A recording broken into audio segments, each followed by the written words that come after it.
Hello friends and welcome back. Today's topic is novel. So let's discuss. This is an introduction. The Oxford Dictionary defined the novel as something of a new kind or a nature strange with unknown. It has got its origin from the Latin word novellus. The novel is the most popular form of literary expression. It reminds us of the French novelette, which was short novel or story of moderate length. Novel का कोई भी एक particular definition नहीं दिया गया है। W.H. Hudson ने बोला है कि anyone who has pen, ink and paper at command and a certain amount of leisures and patience can write a novel.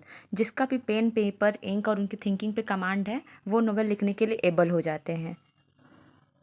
Novel is similar to be novella, which also used to be a short novel or narrative tales such as Boccaccio de Cambron. To be brief, a novel is literary form of expression in a fictitious prose narrative.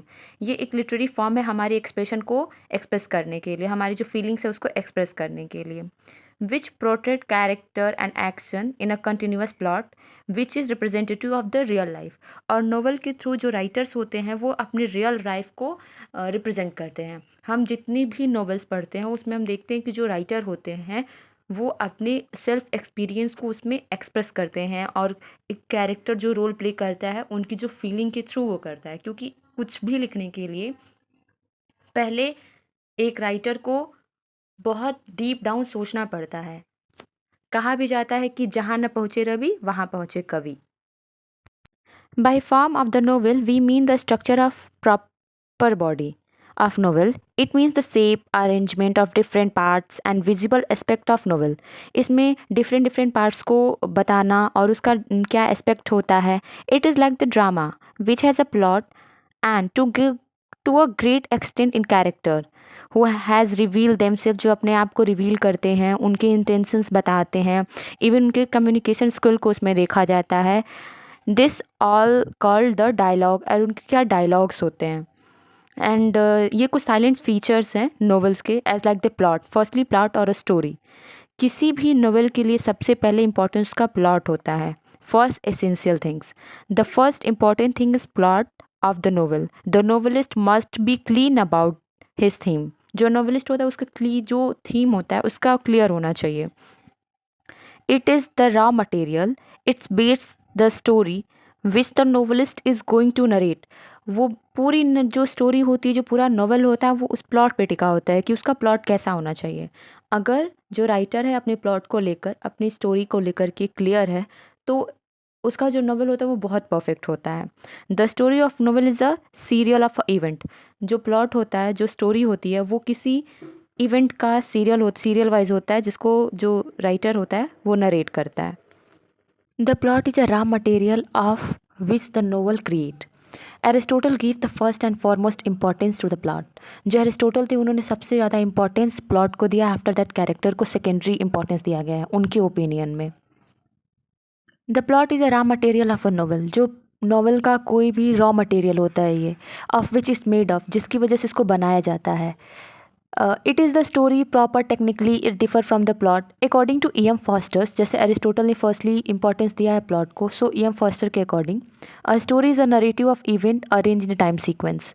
जो story होता है एक narrative event होता है जिसको time के sequence के according arrange किया जाता है. As like there is example कि अगर मान लो कोई किंग की डेथ हो जाती है, देन आफ्टर क्वीन की डेथ होती है, तो यहाँ पे एक प्लॉट मिलता है कि उससे शॉक की वजह से ऐसा हो सकता है या फिर कोई हिडन रीजन हो सकता है. तो यहाँ पे एक लिखने के लिए एक ज़रिया मिल जाता है. After plot character is a most important thing. क्योंकि अगर किसी भी चीज़ का प्लॉट डिस्कस कर लिया जाता है, पता है कि हमें किसके बारे में लिखना है, तो हमें कैरेक्टर फाइंड आउट करना होता है कि कैरेक्टर कैसा होना चाहिए, उस किस तरीके का होना चाहिए, उसे कहाँ रिप्रेजेंट करना है. And the plot is set of action और action which suffered by an individual और a group of individual who translate thought into action. जो अपने एक्शन के थ्रू अपने थॉट्स को बताता है. The third factor is dialogue. Like जब हमारा प्लॉट पता है, हमें कैरेक्टर पता है, देन आफ्टर डायलॉग इंपॉर्टेंट होता है कि किसको क्या कन्वर्सेशन करनी, किसके बीच में करनी और किस तरह का कम्युनिकेशन होना चाहिए. It is the conversation between two different individual. It communicate between characters in form of speech और oration. The fourth element of novel is the setting of or atmosphere. Plot के बाद, कैरेक्टराइजेशन के बाद, फिर उसके बाद आता है हमारा third dialogue, and then after atmosphere कैसा होना चाहिए। अगर किसी कहानी का प्लॉट पता है हमें तो उसका कैरेक्टर, उसका एटमॉस्फेयर कैसा है ये पता होना चाहिए, क्योंकि अगर एटमॉस्फेयर नहीं सही रहेगा अकॉर्डिंग टू प्लॉट तो डेफिनेटली वो फ्लॉप हो जाएगा, लाइक उसको सक्सेस नहीं मिलेगी, रीडर्स उसको नहीं पढ़ना चाहेंगे। And fifth factor of importance of novel is authors point of view of philosophy of life. अगर कुछ लिखा जा रहा है तो उससे उसकी लाइफ को कैसे कोरिलेट किया जा रहा है, उसको लाइफ को लेकर के क्या फ़िलॉसफी है ऑथर की, वो इसमें ज़रूर होना चाहिए, जो रीडर्स को थोड़ा इन्फ्लुएंस करता है और पढ़ने में इंटरेस्ट लेके आता है, इंटरेस्ट लाता है। साथ ही साथ वो उनका जो इंटरेस्ट होता है उनको अट्रैक्ट करता है कि हाँ आगे की स्टोरी, एक सस्पेंस बना होना चाहिए। The sixth important factor of the treatment of subject matter or its theme, it just have a certain time factor, the link of detail of factor with others. And the seventh element is the system or arrangement, which in drama called unities. One action must have relation with other action. That the time of action should be properly relevant and there should be unity of time and place. So ये रहा novel के forms, and these are the kinds of novel. Novel are different kinds, they may be divided into different forms as like epic novels, picaresque novel, gothic novel, regional novels, psychological novels, dystopia, the historical novels, domestic novels. And in next part I'll discuss about these types of novels. Okay, so if you like the video, please like, share and subscribe with your friends. Thank you so much for watching.